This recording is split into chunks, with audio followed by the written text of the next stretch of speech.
The NHL offseason is a relentless, unforgiving beast, a maelstrom of speculation, negotiation, and the constant recalibration of plans. For the Montreal Canadiens, the pursuit of a top-six forward has been a saga of near misses, closed doors, and strategic recalculations that would test the patience of a saint. Just when one door appears open, another slams shut, forcing Kent Hughes to constantly adapt and pivot. To find the cracks in the market, the opportunities born from another team's desperation. And now, a seismic event in Anaheim has created precisely that kind of opportunity. A tidal wave that could finally bring a much-needed top-six forward to Montreal. The hockey world held its breath as the Philadelphia Flyers, with an audacity that sent shockwaves across the league, launched an $18 million AV offer sheet at Leo Carlsson. This was a bold, aggressive play, a clear signal from Flyers general manager Daniel Briere that his team was ready to make a major splash. While the Anaheim Ducks, bless their hearts, possessed the cap space to match this staggering offer, doing so has left them in a precarious financial position. Matching Carlson's deal means committing an enormous chunk of their salary cap to one player, leaving them with a mere $9 million to sign Cutter Gauthier, a cornerstone of their future, and navigate the rest of their roster needs. This isn't just a team in a bind. This is a team backed into a corner, desperate to create cap space, and that desperation is precisely what the Montreal Canadiens, with their significant cap flexibility and deep prospect pool, can and absolutely should exploit.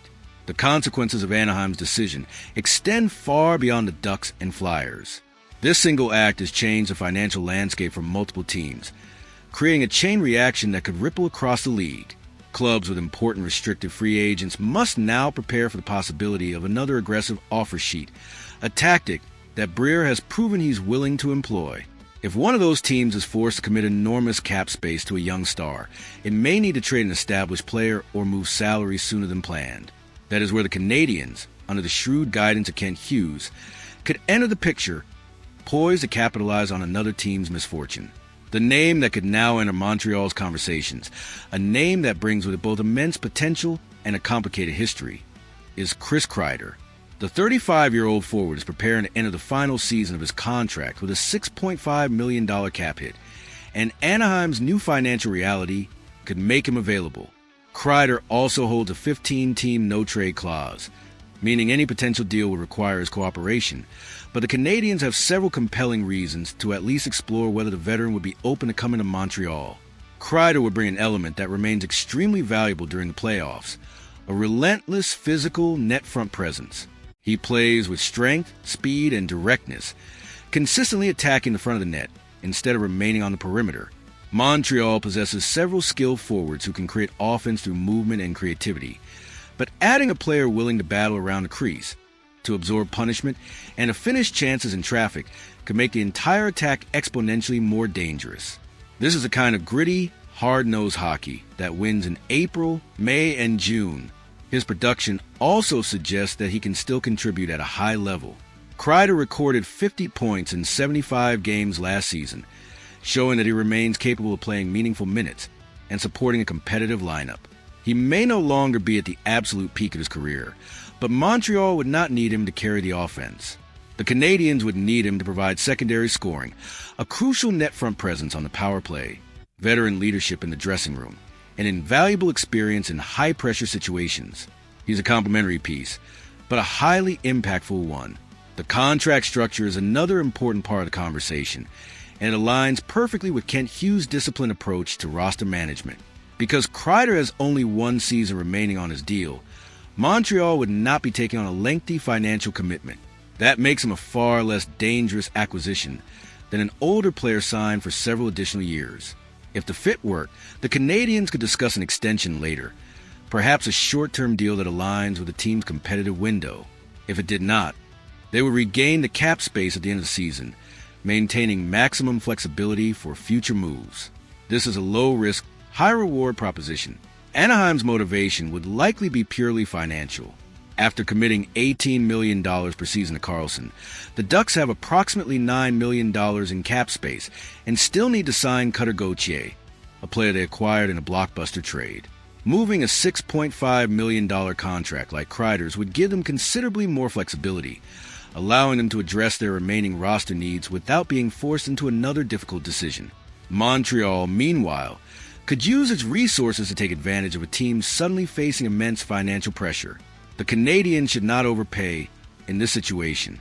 If Anaheim's priority is creating cap room, the Ducks may have limited leverage in trade negotiations.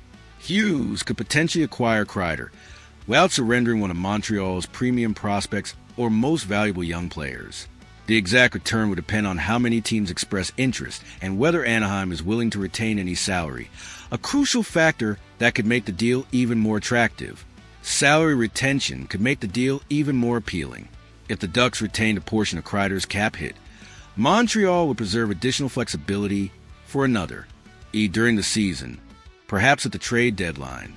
Hughes has built the roster carefully, accumulating assets and maintaining cap space, and he will not want one transaction to eliminate every remaining option before the trade deadline.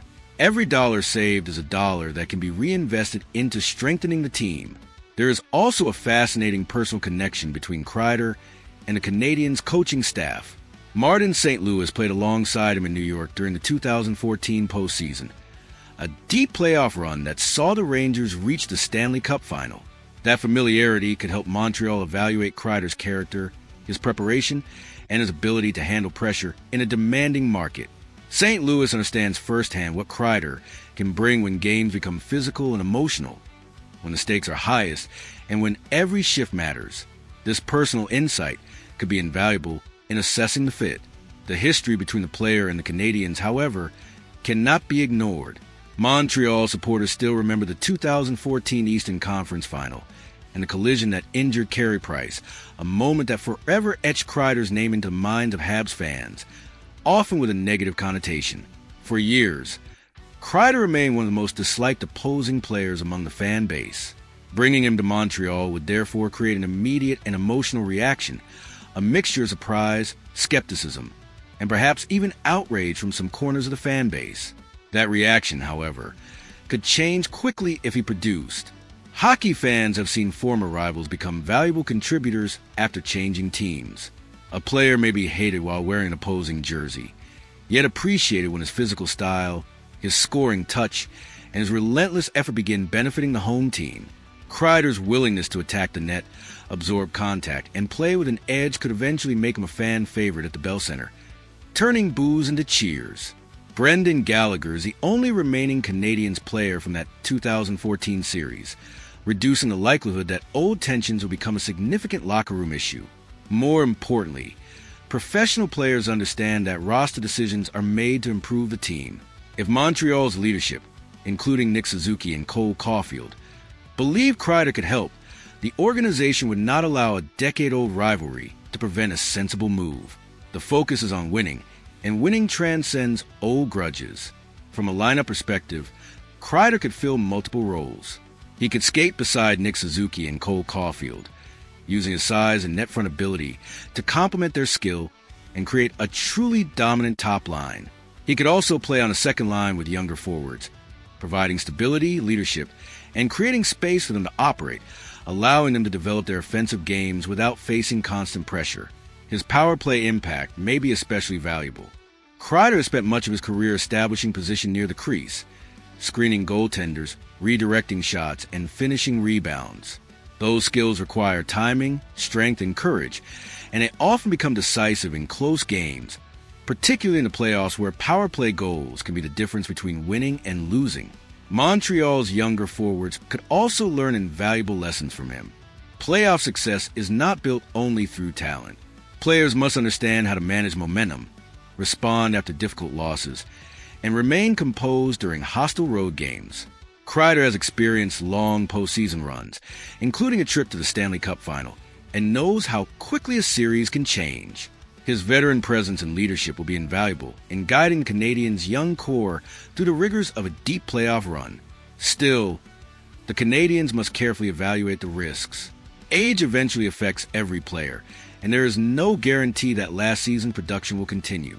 Montreal would need to determine whether Kreider's skating, physical condition, and overall effectiveness remain strong enough to justify his cap hit and role. A thorough medical evaluation and a deep dive into his analytics would be essential. His no-trade protection creates another uncertainty. Montreal would need to know whether the Canadiens are among the teams he can block. Even if they are, Kreider could waive the clause if he believed the situation offered a legitimate chance to compete for a Stanley Cup. The Canadiens' improvement, young core, passionate market in connection with St. Louis could all become part of the recruiting effort, painting a compelling picture for a veteran looking for one last shot at glory. The decision would also depend on Montreal's broader plan. If Hughes can acquire a younger top-six forward with long-term control, that player would likely remain the priority. But those opportunities are difficult to find and expensive to complete. Kreider represents a different route, a shorter commitment, a potentially lower acquisition cost, and immediate experience. It's a pragmatic, opportunistic play that could pay huge dividends. This is exactly the type of situation in which a patient general manager can gain an advantage. Anaheim may not have planned to trade the veteran, but the Carlson contract changed the equation. Hughes can contact the Ducks, determine their asking price, and wait to see whether financial pressure forces them to become more flexible. He has the cap space, the assets, and the patience to make the right move. The Canadiens do not need to make a desperate move.